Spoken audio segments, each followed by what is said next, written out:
যেই মহিলার কাছে স্বর্ণ আছে, মনে করেন এক বড়ি, কতটুকু, সাথে ওই 3 দিন এই মহিলার কাছে 5,000 টাকা আছে জমা বা 10,000 টাকা আছে, তাহলে এই স্বর্ণ এবং ওই টাকা 10,000 টাকা একত্র করলে, দোনোটার দাম হিসাব করলে যদি 1,78,500 টাকা বা 1,80,000 ধরলাম, এই টাকাটা কম বেশ হইতে পারে 2-4-5,000, তাহলে এই টাকাটা যদি হয় আপনার এই স্বর্ণ এবং টাকা, স্বর্ণ এবং রূপা, মানে এই দুইটা মিলাইয়া যদি 1,80,000 টাকা, 1,78,500 টাকা এই টাকাটা হয়, তাহলে নিঃসন্দেহে খোদার কসম এই মহিলার উপরে কোরবানি ওয়াজিব।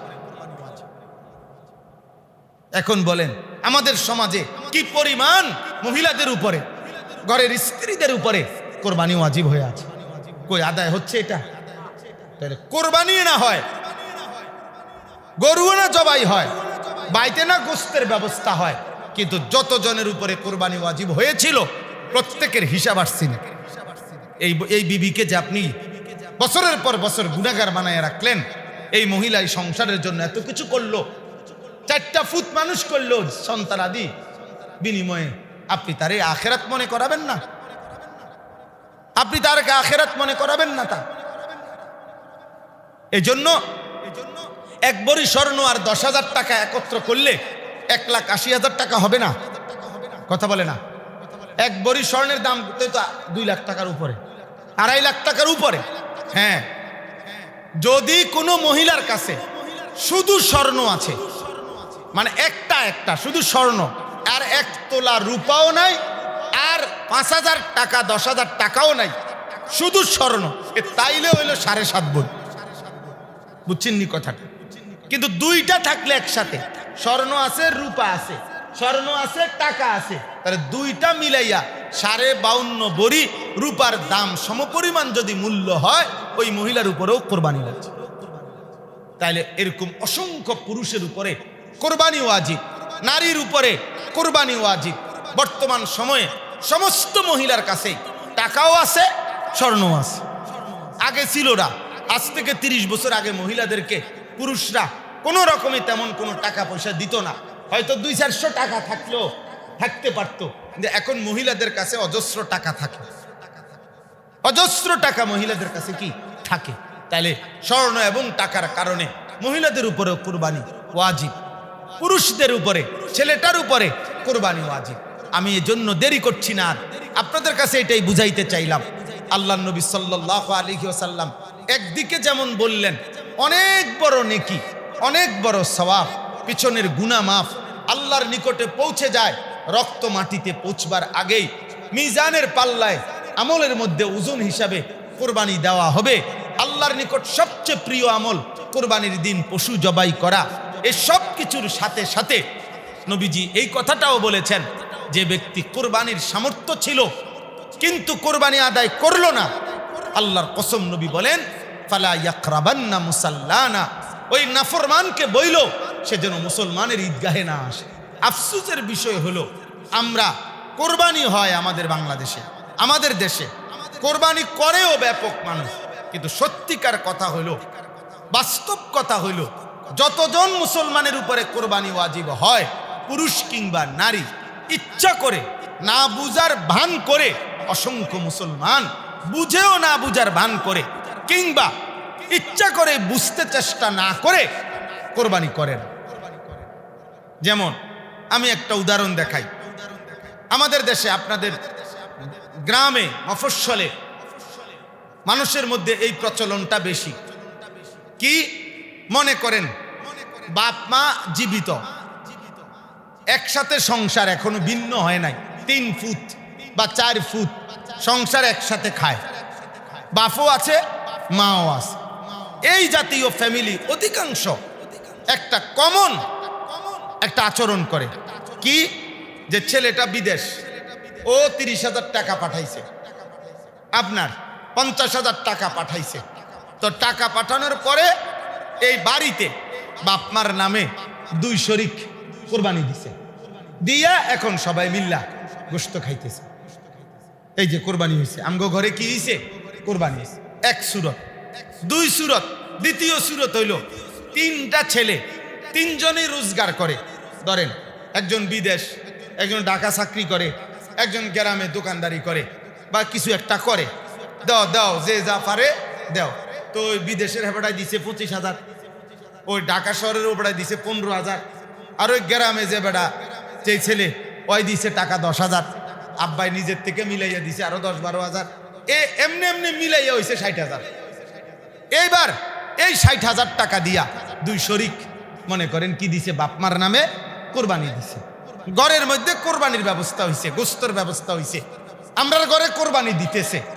এখন প্রশ্ন হইল, ঈদুল আজহার 3 দিন 10, 11, 12 জিলহজ, কোরবানির ওই 3 দিন মানে আমনে সহজে বৃহস্পতিবার, তো বৃহস্পতিবার ফজরের ওয়াক্ত থেকে শুরু করে শুক্র শনিবার মাগরিবের ওয়াক্ত পর্যন্ত এই সময়ের ভিতরে যার কাছে 52.5 বড়ি রূপার দাম সমপরিমাণ মূল্য টাকা, অতিরিক্ত সম্পদ, ব্যবসার পণ্য, যার কাছে প্রয়োজনের অতিরিক্ত আসবাব আছে, যার তার উপরেই কোরবানি ওয়াজিব। এখন 52.5 বড়ি রূপার দাম এই বছরের স্বাভাবিক হিসাব হইল 1,78,500 টাকা। আরেকটু বেশি রেটের হইলে 1,90,000 টাকা। সর্বোচ্চ আমি রেট জানছি 3600 টাকা বড়ি, 1,90,000 টাকা। আর 3400 টাকাও বড়ি আছে, আরেকটু কমও আছে, 1,78,500, 1,79,000, 1,90,000, এ ধরেন 1,80,000 থেকে 90,000 টাকা। এই টাকাটা এখন আপনারা বলেন, 1 নাম্বার, ওই বিদেশে যেই ছেলেটা আজকে 2-3 বছর যাবৎ বিদেশ করে, এই কোরবানির ওই 3 দিন বাড়িতে যে টাকা 30,000 পাঠাইছিল, এটা তো সে বছরের বিভিন্ন সময়ে টাকা পাঠায়, তো এবারও পাঠাইছে বাড়িতে, মা বাবার খেদমত করতে হবে না, তার তো টাকা দিছে, কিন্তু তার কাছে ওই 3 দিনে কোরবানির সময়টাতে তার নিকটে ভিন্নভাবে 1,80,000 টাকার মতো টাকা জমা তার নাই। কথা বলেন না কেন? তো তাহলে তার উপরে কোরবানি ওয়াজিব কিনা? তো তার কোরবানি কই? তার কোরবানি কোথায়? 2 নাম্বার, এই যে 3 ফুটে রোজগার করে, কামাই করে, একজনে দোকানদারি করে, একজনে ঢাকা বা শহরে চাকরি করে, একজনে বিদেশ করে, একজনে অথবা গৃহস্থই করে, চাষবাসে কইরা তার কাছে আপনার ধান বেচছেই আপনার 3 লাখ টাকা, ধানই বেচছে 3 লাখ টাকা। আমি একজন ওই দিন দেখছি, উনি পেঁয়াজ, আপনার রাজবাড়ি পেঁয়াজ রাখছে উনার বাড়ির ভিতরে, এক পাশে একটা ঘরে কোল্ড স্টোরের মতো করে এখানে পেঁয়াজ রাখছে। তো আমি বললাম কতটুকু পেঁয়াজ আছে উনার অতিরিক্ত? তাহলে কয় যে কমপক্ষে হুজুর 1250 থেকে 1400 মণ। কি ভাই, তো তাহলে তাহলে এগুলো তার প্রয়োজনের অতিরিক্ত ব্যবসার পণ্য না? তো তাহলে এগুলোর দাম যদি হিসাব করে ধরেন, তাহলে যদি 1,80,000 টাকা দাম হয়, তো ওনার কাছে আপনার, উনি কৃষি করুক, চাষবাস করুক, তো ওনার কাছে 1,80,000 টাকার পণ্য, ব্যবসার পণ্য অতিরিক্ত আছে কিনা বলেন? কথা বলেন না কেন? তা তাইলে এই লোকের উপরে কোরবানি ওয়াজিব কিনা? ওনার উপরে কোরবানি ওয়াজিব। এখন যেই ছেলেটা চাকরি করে ঢাকা শহরে, যে ছেলেটা অবিবাহিত হোক, বিবাহিত হোক, একত্রে সংসার হোক, ভিন্ন সংসার হোক, এখন তার কাছে তো 1,80,000, 78,500 টাকা তার ব্যক্তিগত ব্যাংকে, সমিতিতে, কারো কাছে কোনোভাবে তার কাছে আসে না টাকা। কথা বলেন না? তাইলে ওই ছেলেগুলোর উপরে যাদের কাছে এই টাকা আছে, তাদের প্রত্যেকের উপরে কোরবানি ওয়াজিব। কিন্তু আমাদের সমাজে এইটা এভাবে করে না, বরঞ্চ আমাদের সমাজে মনে করে কোরবানি ওয়াজিব হয় পরিবারের উপরে, ফ্যামিলির মধ্যে কোরবানি হইলেই হইছে না। কোরবানি ফ্যামিলির উপরে ওয়াজিব হয় না, মানুষের উপরে ওয়াজিব হয়। বুঝছেননি আমার কথা? কোরবানি ওয়াজিব হয় কার উপরে? মানুষের উপরে, মানুষের উপরে, মানুষের উপরে। এরপরে মনে করেন লক্ষ লক্ষ লক্ষ ছেলে আছে এমন বালেক, প্রাপ্তবয়স্ক ছেলে, মানে যারই বীর্যপাত হয় সে বালেক, বালেক সন্তান। এখন সে বিবাহ করে নাই, তার বয়স আপনার 18, বয়স 20, বয়স 25, এখনো বিয়ে করে নাই, কিন্তু উপার্জন করে, চাকরি করে, ব্যবসা করে, বিদেশ করে, কামাই রোজগারি করে। আমাদের সমাজের মানুষ এর কোরবানি আছে এটা ভাবেও না। ও মা হাতে বিয়েই করে না, হেতের আবার কি আশ্চর্য! বিয়ের লগে কোরবানির কি? বিয়ের সাথে তো কোরবানির মাসআলা না। আমরা একসাথে সংসার, একসাথে ঘর, হুজুর এখনো ভিন্ন হয় নাই। হ্যাঁ, বাবা মার, এই জন্য বাপ মা বাইচা থাকতে নিজের নামে কোরবানি কেমনে দেয়? শরমের ব্যাপার, শরমের ব্যাপার বলে এটা বলে শরমের ব্যাপার। দুনিয়ার সব কিছু জায়গা তার শরম করলো না, বউ লই আলগা থায়, এটাতে আর শরম লাগে না। ও কোরবানির বেলা আইসে আর আব্বার লগে শরম লাগে, আবার ফাইজলামি করে, শরীয়তের বেলায় আসলে মস্কারি করে। কথা বুঝেন নাই? উনি দুনিয়ার সব কিছু করতে পারে, কিন্তু এখানে আইসা উনি পারে না, খামখেয়ালি, গাফলতি।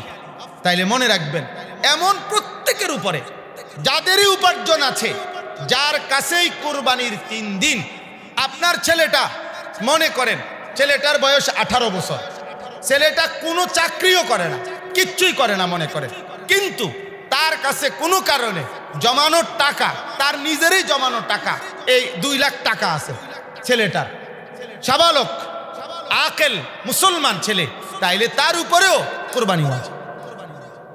সে চাকরি করা জরুরি না, সে বিয়ে করা জরুরি না, মনে করেন সে জমাইছিল টাকা, তো জমানো টাকাই এখন রয়ে গেছে কত? 2 লাখ টাকা, তাহলে তার কাছেও কোরবানি আছে।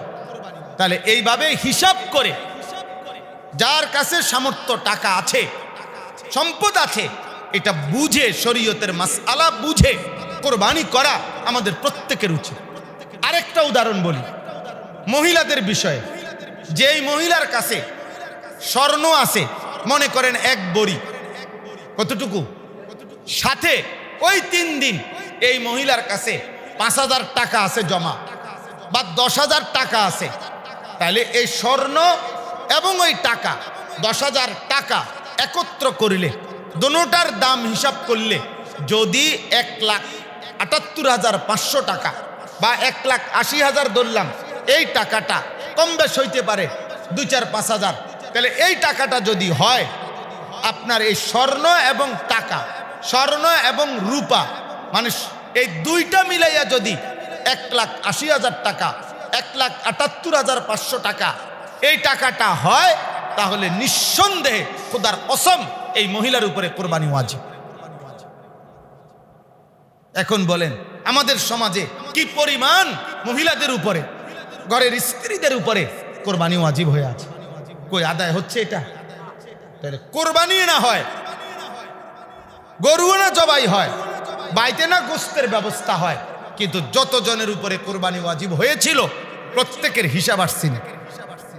এই বিবিকে যে আপনি বছরের পর বছর গুনাহগার বানায় রাখলেন, এই মহিলা এই সংসারের জন্য এত কিছু করলো, 4টা ফুট মানুষ করলো সন্তান আদি বিনিময়ে, আপনি তার এই আখেরাত মনে করাবেন না? আপনি তারকে আখেরাত মনে করাবেন না? তা এই জন্য 1 বড়ি স্বর্ণ আর 10,000 টাকা একত্র করলে 1,80,000 টাকা হবে না? কথা বলে না? 1 বড়ি স্বর্ণের দাম তো 2 লাখ টাকার উপরে, 2.5 লাখ টাকার উপরে। হ্যাঁ, যদি কোনো মহিলার কাছে শুধু স্বর্ণ আছে, মানে একটা শুধু স্বর্ণ, আর 1 তোলা রূপাও নাই, আর 5,000 টাকা 10,000 টাকাও নাই, শুধু স্বর্ণ, তাইলে হইল 7.5 বড়ি। বুঝছেন নি কথাটা? কিন্তু দুইটা থাকলে একসাথে, স্বর্ণ আছে রূপা আছে, স্বর্ণ আছে টাকা আছে, তাহলে দুইটা মিলাইয়া 52.5 বড়ি রূপার দাম সমপরিমাণ যদি মূল্য হয়, ওই মহিলার উপরেও কোরবানি আছে। তাইলে এরকম অসংখ্য পুরুষের উপরে কোরবানি ওয়াজিব, নারীর উপরে কোরবানি ওয়াজিব। বর্তমান সময়ে সমস্ত মহিলার কাছে টাকাও আছে, স্বর্ণও আছে। আগে ছিল না, আজ থেকে 30 বছর আগে মহিলাদেরকে পুরুষরা কোনো রকমে তেমন কোনো টাকা পয়সা দিত না, হয়তো 200-400 টাকা থাকলেও থাকতে পারতো, যে এখন মহিলাদের কাছে অজস্র টাকা থাকে, অজস্র টাকা মহিলাদের কাছে কি থাকে। তাইলে স্বর্ণ এবং টাকার কারণে মহিলাদের উপরে কুরবানি ওয়াজিব, পুরুষদের উপরে, ছেলেটার উপরে কুরবানি ওয়াজিব। আমি এজন্য দেরি করছি না, আপনাদের কাছে এটাই বুঝাইতে চাইলাম। আল্লাহর নবী সাল্লাল্লাহু আলাইহি ওয়াসাল্লাম একদিকে যেমন বললেন অনেক বড় নেকি, অনেক বড় সওয়াব, পিছনের গুনাহ মাফ, আল্লাহর নিকটে পৌঁছে যায়। রক্ত মাটিতে পৌঁছবার আগেই মিজানের পাল্লায় আমলের মধ্যে ওজন হিসাবে কুরবানি দেওয়া হবে। আল্লাহর নিকট সবচেয়ে প্রিয় আমল কুরবানির দিন পশু জবাই করা। এই সব কিছুর সাথে সাথে নবীজি এই কথাটাও বলেছেন, যে ব্যক্তি কুরবানির সামর্থ্য ছিল কিন্তু কুরবানি আদায় করলো না, আল্লাহর কসম নবী বলেন ফালা ইয়াকরাবান্না মুসাল্লানা, ওই নাফরমানকে বইল সে যেন মুসলমানের ঈদগাহে না আসে। আরে বইল তোর লগে মুসলমানের কোনো সমাজ নাই, তুই মুসলমানের সমাজে আসিস না, যা নাফরমান, তোর গোশত খাওয়া দরকার, গুমজা গোশত রান্না হইলে তোর উঠানো হবে। ভয়ঙ্কর কথা। এজন্য প্রত্যেকের ফ্যামিলিতে আপনি, আপনার ছেলে, আপনার মেয়ে, আপনার স্ত্রী, তাদের কোরবানি ওয়াজিব কিনা আপনি এ ব্যাপারে সচেতন হবেন। আপনি এ ব্যাপারে সচেতন হবেন। খামখেয়ালি করলে এটা কোনোভাবেই উচিত হবে না। আল্লাহ তাআলা আমাদেরকে তৌফিক দান করেন। শেষ কথা হলো আল্লাহ তাআলা বলেন ফাইদা ওয়াজাবাত জুনুবুহা, যখন কোরবানির প্রাণী জবাই পূর্ণ হয়ে যায়, ফাকুলু মিনহা, তোমরা তার থেকে খাও, ওয়া আতইমুল কানিআ ওয়াল মু'তার, এবং তোমাদের আত্মীয় স্বজন গরিব দুঃখী তাদেরকেও খাওয়াও। কাযালিকা সাখখারনাহা লাকুম লাআল্লাকুম তাশকুরুন, আল্লাহ বলেন আমি কোরবানির প্রাণী তোমাদের অধীন করে দিয়েছি যেন তোমরা আল্লাহ তাআলার শুকর আদায় করতে পারো। প্রিয় ভাই আমার, আল্লাহ তাআলার মহব্বত